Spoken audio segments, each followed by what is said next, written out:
Hey, what's up, Stugotz? Oh, football. I know you're not sitting in on a pseudo-political discussion. This is not the Stugotz I know. No, I mean, I thought we were talking Lions. That's what I thought. I mean, Okay. Well, somehow bring it back to the 49ers run game. We'll be fine. I will. Okay, rest assured he will. Jemele Hill is a Meadowlark advisor, and we're always happy to have her around here. We're going to get to some things with her in a second. I will tell everybody that Generation CFB is coming up in moments here. Jessica and Lucy will do a better job of handling college football than we have throughout this week. Yeah, and have no fear. We talked a lot of Maction. We talked a lot of maybe some big losses in the Big Ten this week. Wow. So stay tuned for all of our hot takes from this last weekend. It is coming up in moments. Also, Stugotz, I saw this. ESPN sent out its press releases on all the great numbers that football did. The Manning cast was not included, though, because the Manning cast had worse numbers than it's ever had, Wow. even though Bill Belichick is a part of what it is that they're doing now. It's still 827,000 people as a secondary viewing experience, but it was not a part of the ESPN press release conspicuously. Florio's pointing that out, and now we have our reason for why. Jemele, the Dolphins were the center of everything this weekend because you don't often get Schefflered on the way to the stadium. A lot of people are talking now as they take sides about all the things Tyreek Hill did wrong at the beginning of that interaction. And I'm just sad, I guess, more than anything, that a group of people can see the same thing there and just immediately take sides as if it doesn't matter that we all have different life experiences and somebody was clearly wronged there, and it doesn't feel like it was necessarily the police officers. This is how the conversation always goes when we bring up these kind of incidents, police brutality, state-sanctioned violence, is that because we have been conditioned so long in this country to believe that Black bodies, frankly, are not worth as much as anybody else's body and that they deserve to be dehumanized. And that generally speaking, when it comes to interacting with the police, is that if Black people are not overly deferential to the position of authority, then we deserve whatever we get. Now, my thing is this, is that it is not a crime to have an attitude with a police officer because you get pulled over for speeding. A lot of us have an attitude when we get pulled over by the police, particularly if you're in Tyreek Hill's case, when you're on your way to your job and you risk maybe running late. And so we seem to think that in those situations, at least when it comes to Black people, because I've seen white people act a fool on the police and they have managed to keep themselves perfectly restrained and act perfectly professional. But when it comes to us, all of the humanity always goes out the window. And that is the unfortunate part sometimes about being Black in America, is that our humanity is always conditional. You wrote on Twitter yesterday of this debate around Tyreek. There are some parallels between how this issue is discussed and how we discuss women and sexual assault. What do you mean by that? So when you think about the conversations we often have about sexual assault, the majority of the conversation is centered on how women need to protect themselves from being raped or sexually assaulted. The burden of responsibility falls on us in terms of what we wear, what we look like, where we are, how much we drink. Everything is about us. And at some point, I would love to see that conversation shift to actual perpetrators, actual predators, considering that most women are sexually assaulted by someone they know. So I often say this, it tends to bother a lot of men folk when I do. Instead of teaching women how not to be raped, we need to start teaching boys and men and predators not to rape people. Being drunk is not an excuse that should mean you're sexually violated, because people are around people who are drunk all the time, but the only one who are in danger of being sexually violated tends to be women. So is that the fault of women? Or is that the fault of the people who think that it's okay to sexually violate somebody based off how much they were drinking? And so I find these conversations to be very similar when it comes to this particular issue, is that then the focus is not about how police officers are actually the paid professional ones in this interaction. They are paid to interact with the public. They are paid to protect and serve, but all the conversation is about the behavior of the Black people and their interaction with police. We have seen Black people get their head blown off when complying with the police. We just saw a national incident recently with Sonya Massey. in her own home, she was murdered by the police. And the first thing she said to them when they came to her house is, please don't kill me. And that's exactly what wound up happening. And so we have seen Black people comply. We have seen them, quote, not comply or not be, the most respectful with the police. And the outcome has been the same. So instead of spending all this energy talk about what Black people need to do to better interactions with the police, we need to spend more time talking about why the police have this inherent seeming fear of Black people, to the point that all ration and all humanity goes out the window when they're dealing with us. You're talking about victim blaming there, and Tyreek Hill, understandably, in a lot of other instances, makes for a very bad victim. When the messaging yesterday is the following, Jemele, and I don't know that these two things can coexist. Drew Rosenhaus came on here and said that Tyreek was very interested in making this something that is a moment of unity in reaching out to the police, but then also both he and his agent called for the firing of police. And if they wanted to actually de-escalate all of it, Tyreek Hill could by saying, I'm not going to do any more with this. I'm going to stand down. You can't have those as the two messages, though. It can't be that he wants to have this simmer down and also call for the firing of the police, which he's entitled to do. Yeah, I mean, listen, I'm not here to call for anybody's job. I'll let the municipalities in Miami-Dade handle that. But I will say this, is that you can't have unity without accountability. And often what is missing in these equations is the accountability. I also I'm not glad that this happened to Tyreek Hill. I'm glad we're having this discourse, because this is another reason why when Colin Kaepernick engaged in his peaceful protest in 2016, why more players should have stood firm and supported him. This is exactly why, because this is what he was talking about. And, I think in a lot of those instances, what we saw in the wake of that is that we saw some players who did protest. And then we saw them meeting with the police and having these community meetings. And I'm not saying that it's not on some level beneficial to have a conversation with the police, but the conversation that the police often don't want to have is about accountability. See, they don't want to have a conversation about qualified immunity. They don't want to have a conversation about how so many officers who commit these egregious kind of misconduct acts, why they wind up getting hired by other police departments. See, that's the conversation they're not ready to have. So until they're really ready to have an accountability conversation, it's going to be tough to have the unity.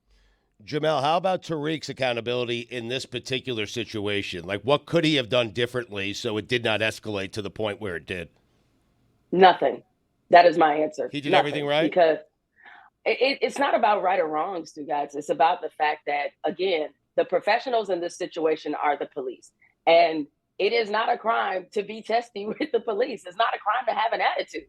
And so what I'm saying is that however people think he behaved and whatever people think about how he behaved, did it rise to the level of him being drugged out of his car, slammed to the asphalt with a knee in his back, and with another officer kicking him? Did it deserve that, is what the question is. And so we find in so many of these incidents, or we've seen so many now at this point, where there are so many, where the slightest little thing becomes an escalation. See, in this case, the person who should be in charge of de-escalating is not the person pulled over. It is the police, because that's their job, not Tyreek Hill. What do you think is going to happen here going forward? What always happens? Nothing. I mean, I hate to say that I've reached this point of pessimism. I'm sure there'll be some level of accountability for the officers involved. We see one was already placed on administrative duty for his conduct, because there was clearly one officer who seemed to be very hell-bent on turning this situation into something that could have been potentially deadly. But, we have, at this point, I don't know what else people need to see. I don't know how many more videos we need to have go viral on social media, because it always comes back to the same point, which is accountability. Now, as you all remember, in 2020, there was the Democrats and Republicans tried to come together and create the George Floyd Justice and Policing Act. That bill went absolutely nowhere. And a lot of reasons why it didn't go anywhere, because at the end of the day, the police unions are very powerful. A lot of politicians do not want to appear as if they're standing in opposition of the police. And most of what Black and brown people are asking for is just don't murder us. That's it. I mean, I don't know if that's a difficult message to grasp, but like, don't murder unarmed people. Have some sense of control and professionalism, and there should be some level of accountability that is higher than what we often see in law enforcement. Those are the things that are on the table, and so until we can have some real progress in those areas, I anticipate that we will be in this inertia of a conversation for a very long time. I want to play a couple of clips for you and have you select which one is the clearer, more coherent explanation. The first is from last night's debate. Yes or no, you still do not have a plan? I have concepts of a plan. I'm not president right now. But if we come up with something, I would only change it if we come up with something that's better and less expensive. And there are concepts and options we have to do that. And you'll be hearing about it in the not too distant future. Or this right here from Succession. Gregory Hirsch, executive assistant to Tom Wamsgans, correct? Yes. Yes, if it is to be said. I'm sorry? If it is to be said, so it is. You can speak to us normally. Okay. No, thank you, sir. So I shall. So I shall.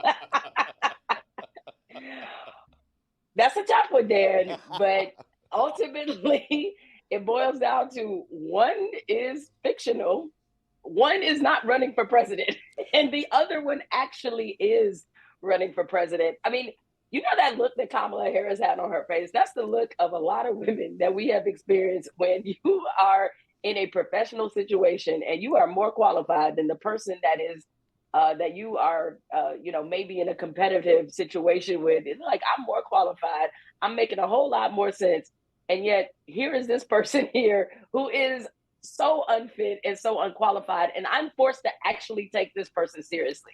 Like, honestly, my biggest takeaway from that debate was beneath Kamala Harris. It really was. It's just, I have concepts of a plan. I mean, Trump was that kid that came to the front of the class when the project was due, and he had nothing but a blank sheet, and he just going. It would be funny if it wasn't serious. And the serious fact is that you will have millions and millions of people voting for somebody whose best answer after running for president, the last decade is, I have concepts of a plan.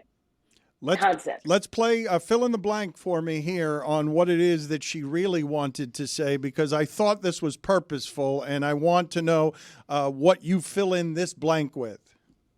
And this former president. that pause right there. Like, what was she thinking of saying that she would have said in private that she realized she could not say in public? Well, when I interviewed Vice President Harris when she was running for president back in, I believe this was either 2019 or 2020, I asked her favorite curse word, and she said, "Deserve it." And she said it starts with an M and ends with an A. Yes, I think that's exactly what she wanted to say. That's to right. him. That is what she wanted to say. It's her favorite cuss word. All right. Thank you, Jemele. Good talking to you. Always good talking to you. Appreciate it. We've got Generation CFB next. Stugotz, how are you? Are you a Bills fan, Ariel? Yeah, I am. Yeah? How you feeling about Thursday night? That's going down.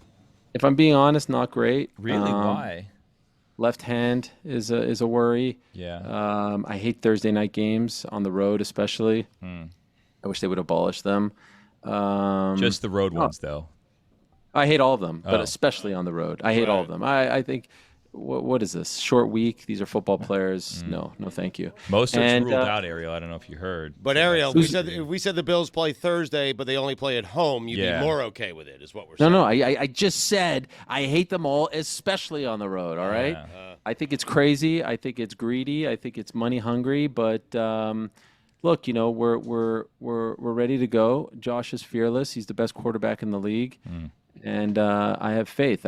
I never feel good about my teams. Like, I don't feel good about the Knicks, but I know they're going to win the championship this year. It's just of course, like every year. You can't say he's the best quarterback in the league. You can't say that he's better than Mahomes. What's the matter with you? Oh my God! Look who Mahomes has around him. Look at the legends he has around him. We've had to rebuild our wide receiver core, and look what he did against the Cardinals. One of the best teams in the league, mind you, with one of the best defenses. What are you talking about? Tore them apart. Which league? I mean, what Chiefs team are you talking National about? Football League. Name a receiver. I mean, I think of you as an objective reporter. I think of you not when it comes to the Bills. Not when it comes to the Bills. You are the shining credibility to have emerged from the combat sewer. Yes. I think of you as wildly unbiased, trying to be objective at all times. How can you spew this propaganda on here? When it comes to the Bills, the New York Knickerbockers, and my beloved Montreal Expos, whose blood still remains on the hands of David Sampson and his father-in-law, stepfather-in-law, brother, cousin. I'm still not sure what it is. I am very, very biased, I have to say. Everything else, I'm completely unbiased. But when it comes to those three entities in particular, extremely, extremely biased. I don't think that we introduced him. He is Ariel Helwani. He's the best in the business at combat sports. Yes. Finally, 3 years, still undisputed #1 video on the Dan Le Batard YouTube channel, and I can't get a call back. And what I would imagine is happening is all the other talent that you've assembled, a great crew, a solid B to B plus, they all feel very threatened by the fact that 3 years ago I popped on this little show and I'm still standing as #1. Go to the YouTube channel, go to Most Viewed, and I'm still there 3 years later. Unbelievable. You know what? That reminds me of something.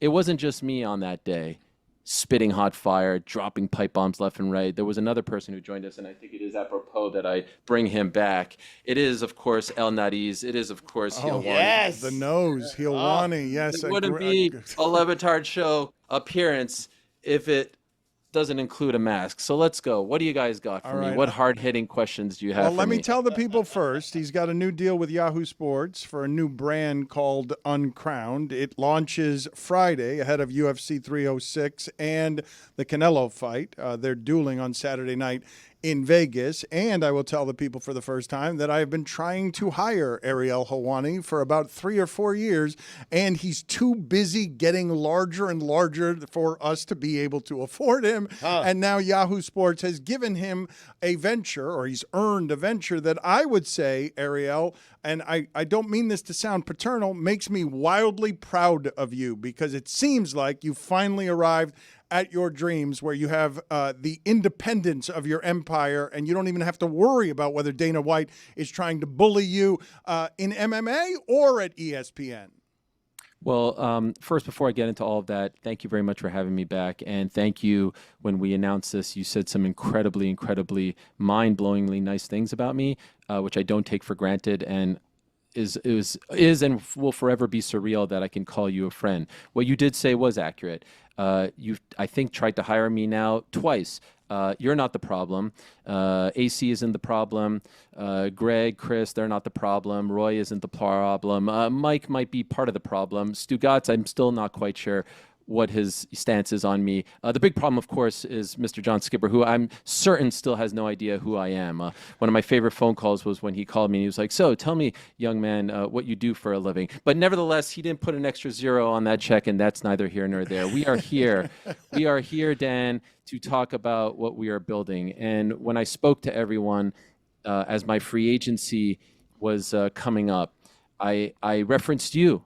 I referenced what you have built here. I also referenced Pat McAfee. I referenced Rich Eisen. I referenced Dan Le Batard. I referenced Dan Patrick. I referenced, you of course are Dan Le Batard. I referenced Bill Simmons. I referenced people who I look up to as heroes and role models, because long, long before I ever got a seat at this table, I wanted to be you guys. I wanted to be you guys in the sense of the content that you create, but also the leaders that you are for your teams. I envied that. And I always felt like I didn't quite make it until I got there, until I was able to confidently put my name on my show. Not the MMA Hour, not even Ariel Helwani's MMA show like it was at ESPN, the Ariel Helwani show. I felt like that was an honor that I couldn't bestow upon myself until I felt and the audience felt that I was ready, just like you have had your name on your show. I think that's a big deal. Howard Stern is my hero. That's my guy that I looked up to. He has his name on his show. And now, finally, I feel like I have arrived. And in an era where a lot of people in combat sports and out of combat sports are talking about combat sports and combat sports journalism being dead, media being different now, dead, blah, blah, blah. Here we are creating about 20 new jobs for people on the production side, on the writing side. We've launched this new vertical under the Yahoo Sports umbrella, uncrowned.com. My show launches in October, and I feel like I'm living the dream. I don't feel like I'm competing against you guys. I feel like I'm an extended part of the family, and I feel like I can maybe, a bit of a cocky thing to say, but I feel like I now have earned my seat at the table among the giants who have their names on their shows, the names I just mentioned. And so it's a very, very proud moment in time for me. Chris, isolate that sound. I would like to hear it back. Ariel, if it makes you feel better, I'm not certain John Skipper knows who I am and what I do. That's true. Right. That's true. That's true. Ariel, I do believe you are a mighty fine soccer reporter. You're the EP of your own show. You're the executive editor of your new site, which I mentioned, Uncrowned for Yahoo Sports. Why was it important for you to take the power back? You and I have had the clip you're talking about that is the most viewed YouTube clip is you and I talking about the secrets of how it is that Dana White tried to bully you at ESPN and where it is that I tried to be some version of helpful in the middle of that. It must feel really good, Ariel, to know that you have all of the power now. Yeah, and I honestly felt like I always had the power. I mean, just because someone wants to take it away from you, it doesn't mean they are taking it away from you.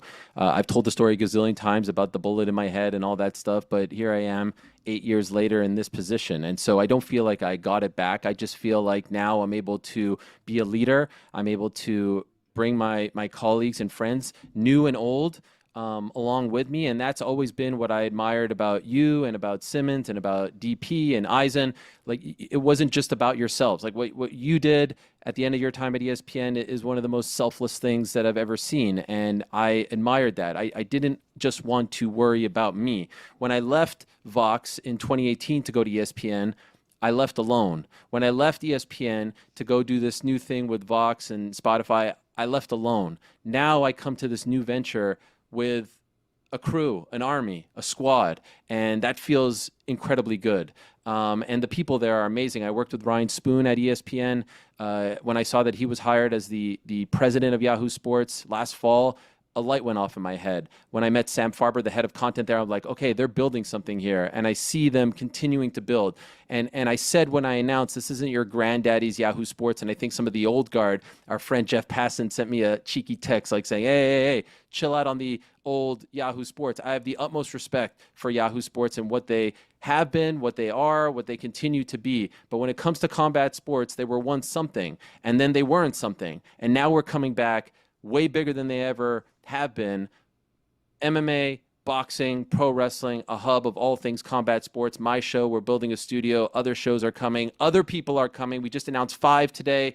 And it's the dream, Dan. It's the dream. It's everything I wanted. Like, everyone that I spoke to in this process, there were basically like 5 entities at the end, and everyone was offering me really, really great things. I would have been very happy with each and every one of them. But these guys just kept coming over the top, and it just felt like a perfect situation. And thus far, it has been amazing a couple weeks in. I will not say this about many ever that I've seen doing this, but I know that what he's going to do is going to be special and good because everything he does is special and good. Uncrowned is the name of the new venture. It's Yahoo Sports. But we got a lot going on this weekend. Can I get some fast music, something? We got to go rapid fire through some of the things that are happening this weekend. I didn't even make it live, Dan. I didn't even get live. It's unbelievable. Who's making the decisions over there? How is this not live? People are waiting with bated breath for me to be live on the YouTube channel. And I get the post-show spot. Wow. I get the pre-tape spot. This is not pre-tape. This is live to tape. Tony, give him the questions. I'm live. Money equals ratings, okay? It's Thursday. What are you talking about? This is live. Yeah, sure. My bad. My kayfabe. Did I just break kayfabe? No, Did Billy. Billy is never helpful. He's just never helpful. That was helpful, though. That was not helpful. It's not Thursday. Ariel, let's talk about the real stuff. UFC 306. We've been promised the most incredible show ever at the Sphere. There are still 1,000 tickets to be sold. There's a lot of things that have been very expensive for the UFC. First, talk about the Sphere as a show itself, and then we can get into the card a little bit. What about the fact that when I met AC over there, this guy didn't even know what UFC stood for. Now, all of a sudden, he's the MMA expert on this show. I mean, I beam with pride anytime he's talking about MMA so confidently and intelligently on your program. Look, people are harping on this 1,000-ticket thing. Have you seen how expensive the tickets are? 1,000 tickets left. That's not too bad. Let's talk about the gate. Again, going back to what Dan was saying, I could keep it real. What the UFC is doing here is an unbelievable venture. The Sphere has never hosted a sporting event. They may never host another sporting event. It's a very interesting structure. It's costing them over $20 million. The gate is over $20 million. It's going to be the highest gate in the history of the Ultimate Fighting Championship. Oh, by the way, on the same weekend as Canelo Alvarez fighting just down the road, going toe-to-toe. There's so many storylines as far as this weekend goes that has nothing to do with the fights. The Sphere, Dana White versus MGM, Canelo versus Turki Al-Sheikh, the head man over in Saudi Arabia. There's so many other little storylines in addition to the great fights happening this weekend. It feels like it's been a long time since Las Vegas was truly the fight capital of the world, and this Saturday, it feels like it's the fight capital of the world. I mean, look at that. The logo is great. The Sphere is an impressive structure. I can't wait to see what they're doing. And Dana White is going old school on us here. He's been out promoting. He's in New York doing interviews, all kinds of things. He's putting out videos. He's putting out teasers. This is what promoters do, and he's done a great job of piquing our interest because on Saturday, it's not just about the fights, and the top three are phenomenal. Everyone is going to buy the pay-per-view just to see what this thing is all about. And that, to me, is brilliant promotion. So I think it's great, and I think it's great that Canelo's fighting on the same night, a block away. I love that sort of thing. Head-to-head, let's go. The Venn diagram is right here. What's that part in the middle of the Venn diagram? And now, like, the two are coming together, that little, like... That little sliver in the middle, yeah. Yeah. I live in the slither with MMA, boxing, and pro wrestling. I know I'm unique in that sense, but there's a two-part slither happening this weekend in Vegas, and I love everything about it. Main event, Sugar Sean O'Malley, who's a star in his own right. Could this be the moment that he launches through the stratosphere into being a household name across the country? Sure, but I think he's already there, to be honest. He has his toughest fight as champion. Merab Dvalishvili is unbelievable. He's like a Georgian Tasmanian devil. Like, the guy just doesn't stop. He has motors for days. He has cardio for days. He obviously is a great grappler. He's a great wrestler. He's developed into a very solid striker. He's virtually unbeatable. Like, he doesn't lose rounds. And you could say that his best attributes are maybe Sean's weakest, but I think people don't give Sean enough credit. The striker he's become, we all know, but I think he's become a great fighter, like a great MMA fighter, a well-rounded fighter. He just hasn't had to show everything, and so we'll see on Saturday. This is a massive, massive stage for him. You're right. He takes a big step if he wins, and especially if he wins the way in which he has won his last two fights against Aljo, against Chito Vera. But, man, if he gets by Merab Dvalishvili and Umar Nurmagomedov, who is next, like, this is one of the all-time great starts to a title run ever. Aljo, Chito, Merab, and Umar, that's a who's who. That's a murderer's row, if you will, all supremely tough. And just one of those guys has a skill set that is good for Sean. That would have been Chito, who he beat 5 rounds to none. This is going to be a really tough test for him. His toughest in the UFC so far, in my opinion. It's called the intersection of the Venn diagram. Yes, Stugotz knew this. I figured it was more of like a sexy name than that. You know what I mean? No. Conor McGregor being kicked out of Monaco. It seems like he's an unusual mess, even by his standards. Was he kicked out of Monaco? I didn't see that. When did that happen? I just assumed he's generally kicked out of Monaco. Yeah, I was actually just in Monaco a couple of weeks ago. I was at the casino over there, and everyone was saying, that's not a look at me, no, Louis. It is. I was being just in Monaco. No, what Ariel did. He was there. He did it, though. I was just in Monaco. It's not a look at me, Louis. It is. Oh, sorry. Did you guys not see me at the Olympics covering for CBC? Oh, the content creator. Yeah. No, that was me. That's the old Barry Gary Horowitz.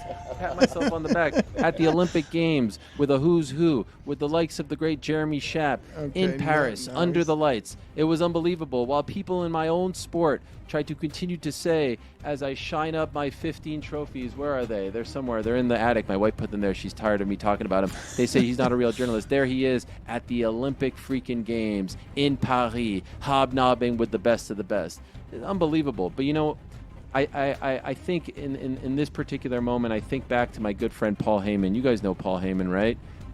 Paulie Dangerously.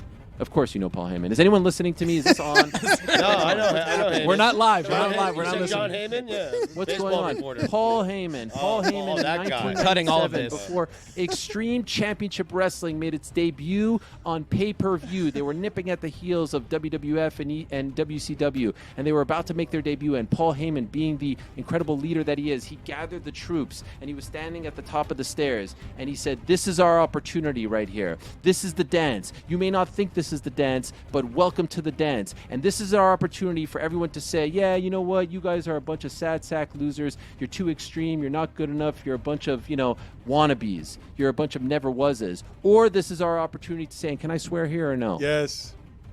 You, you're wrong. You were right. Everyone who said that we were dead, everyone that said that combat sports journalism was dead, you're wrong and we're right. Uncrowned.com, October 14th, live show September 13th at the Venetian this Friday. You were right. We're going to be right, and there's a new kid on the block. Ariel's T-City back. Brian T-City is fighting Diego Lopez in a very important fight on Saturday. He missed weight and didn't show up. He didn't make the walk a couple of months ago. I don't know if he's back because I'm worried about the weight. I think he'll have more time to make the weight this time, and so I don't think there'll be any issues.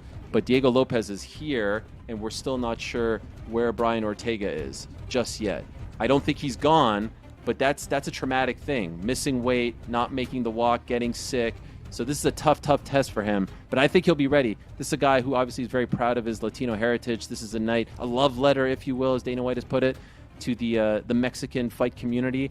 So I think he rises to the occasion. But, man, Diego Lopez is a tough out. So I could only really answer the question on Monday or Saturday night. But I think he makes the walk. I think he makes the weight. The Ariel Helwani Show, live from the Venetian this Friday, 7 p.m. Eastern, on his YouTube and YahooSports.com. Always great seeing you, Ariel. Still number one on the YouTube channel. I don't know if we'll beat it with this particular. No, we will not. Because you guys were very disengaged. Didn't hit me with anything. Where's Mike Ryan with the hard-hitting questions? Where is he? All right, no, don't need your criticism now that you're a big-time independent star. That's okay. Thank you. Good seeing you, Dan. I love you so much, and they better call you to be on that Sports Reporter show. It ain't the Sports Reporter without Dan Le Batard. You are right. A lot of mockery coming through here from all angles on a couple of fronts. One, I saw Stugotz and Jess both working really hard on the fly, improv, trying to think quickly when Jemele Hill was saying that Kamala Harris's favorite word starts with an M and ends with an A, and that she wanted to say to Trump, this starts with an M, ends with an A, instead of this former president. They were trying to come up with a word. I heard it sort of ping-ponging around the room. It was going to be this mocha. And then as soon as the segment ended, both of them clapped their hands and they're like, Meshuggah. Oh. This Meshuggah would have been the word to choose there. I was like, Madonna? No, I can't. I couldn't think of one. Yeah, but you guys are making more fun of me for calling it Generation CFB instead of Gen CFB. 2 times. What's wrong with calling it Generation CFB? Nothing, Daniel. It's proper name. We don't have Jen on that show, so Gen CFB is Generation CFB, Dan? Right? Jen. Who is Jen? Who's Jen? My wife? You got this, Jessica. Is it not? So it's not called. I thought it was called Gen CFB. I thought that's what it was called. No, it is. No, like Jen. But you mean with a G? Jen. Jen. Yeah, Jen. Yeah. I thought it's playing off Gen Z, Dan. I know. Oh, what are you talking about here? Sure you were. But Gen Z is Generation Z, is it not? Like, I understand. I think we're all on the same page. It doesn't feel like it. I never hear anyone say Generation Z. Like, it's everyone just says Gen Z. So it's like when you said Generation CFB, I was just like, that's. But you also said Jen isn't on it. But then who is Jen? Who's Jen? Who's Jen? Right. I'm Jess saying is on it. that you guys were correcting me as if Jen is short for generation. And Jennifer. Also short Which for is the Jennifer. confusion here, I Right. think. Yes. The question is, who's Jennifer? Right. Billy, I haven't heard from you in a while. It's good that you decide to get involved here. Well, he's trying to help out. Yeah, Yes. it's real. I'm trying to suspicious organize the that picks for is- this week on God Bless Football. It's a whole Morikawa. thing. Oh, he's busy, Dan. Dan, I have a confession to make. I think that our loyal listeners are going to be really unhappy with. Well, that they last already segment. are. They are. This is what they're upset about, Jen. This is what bothers them. They've had 3 days here of wanting to taste your tears on Notre Dame, and we have not given the audience what it wants there. And I agree. And I wasn't on the schedule Monday, which I think would have been the best opportunity. And then, unfortunately, I wish this hadn't happened either, but Tyreek Hill got detained by the police and the video came out. So we spent like the whole show on Tuesday about that. So And the this NFL happened, which right, worked to your benefit. That's true. Right, So this is the first chance that we've gotten. But then Lucy and I were like, let's do a bit to piss everyone off. And we went full steam ahead on that because guess what? We get the show. Are bad losses at home Marcus Freeman's thing? It appears so. It appears that is in fact his thing. And you can write them off in year one. Year two, he lost to 3 pretty good teams, but one of them was a very winnable game at home against Ohio State. But in year 3, it's harder to make excuses about it. I don't really know what there is to say other than Notre Dame's got a big quarterback problem. I know what to say. Belichick?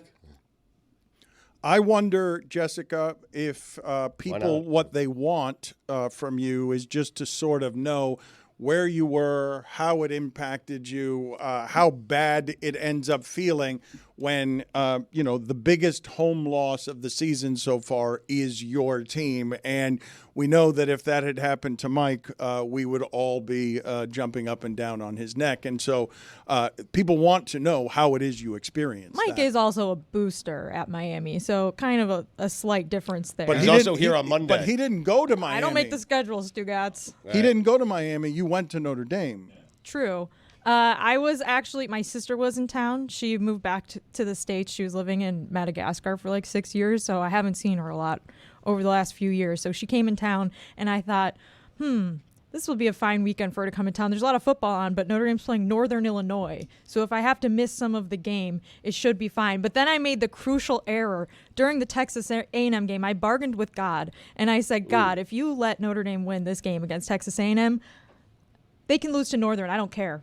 I want to win this game. Wow. And so I spoke that into existence, and I think it's actually my fault. Yeah. So not only did I watch the game, I watched like half of the game with my sister who was like, what's this? What's going on? Who's that? She went to Notre Dame, by the way. She just isn't, when it comes to sports, she's like an alien. She doesn't know anything. Yeah. And my brother-in-law, who's not from America, who also was like, so there's 4 downs? And I'm like, I can't do this right now. So I was like, let's go to a bar with no TV, and I'm not going to watch this, and I don't care what happens. And I'm going to put my phone down because I already bargained with God, and I know this is not going to end well for me. This is your fault. Who does God like in Bills Dolphins -2.5? Mm-hmm. That's a really good question. I'll have a chat with him later tonight and figure it out. And let's be honest, Notre Dame losing, while it was a bad loss, they can lose 2 more times and still make it to the playoffs. Yeah, I mean, true. and that's why college football is ruined, Dano. I mean, well, why is it though? Because Lucy says she doesn't want to hear from anybody when Iowa loses. Lucy said that she didn't come after you when Notre Dame lost, but I do feel that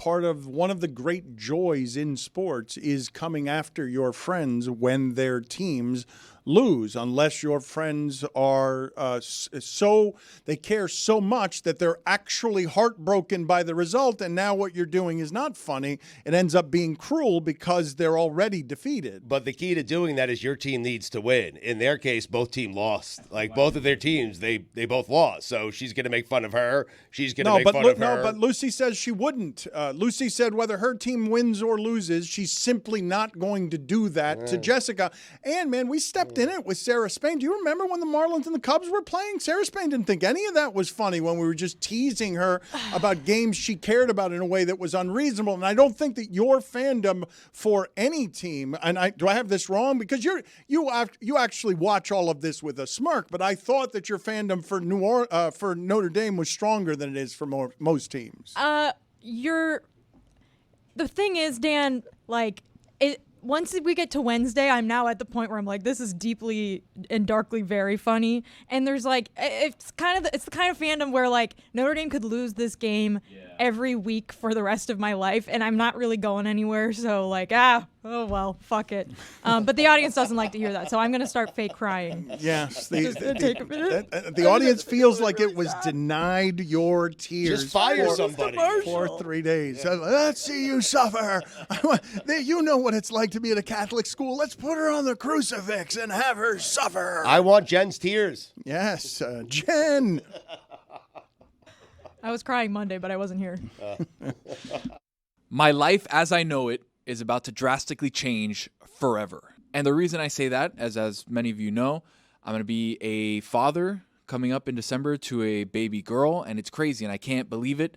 And a lot of my life is going to change, but there's one thing in my life that's going to be constant. And since 1975, this original light beer has been a constant, a mainstay for the entire planet. And it's going to continue to be a mainstay for me. It's Miller Lite. They keep it simple. Undebatable quality, great taste, only 96 calories. It's the beer that strips away everything you don't need and holds on to what matters most. It's a light beer that actually tastes like beer. You don't have to choose what's best. Miller Lite has great taste and is less filling. And it tastes like Miller time. To get Miller Lite delivered right to your door, visit MillerLite.com/Dan, or you can find it pretty much anywhere that sells beer. Celebrate responsibly. I will when my daughter's born with a tall, cold glass of Miller Lite. Miller Brewing Company, Milwaukee, Wisconsin. 96 calories per 12 ounces. Fewer calories and carbs than premium regular beer.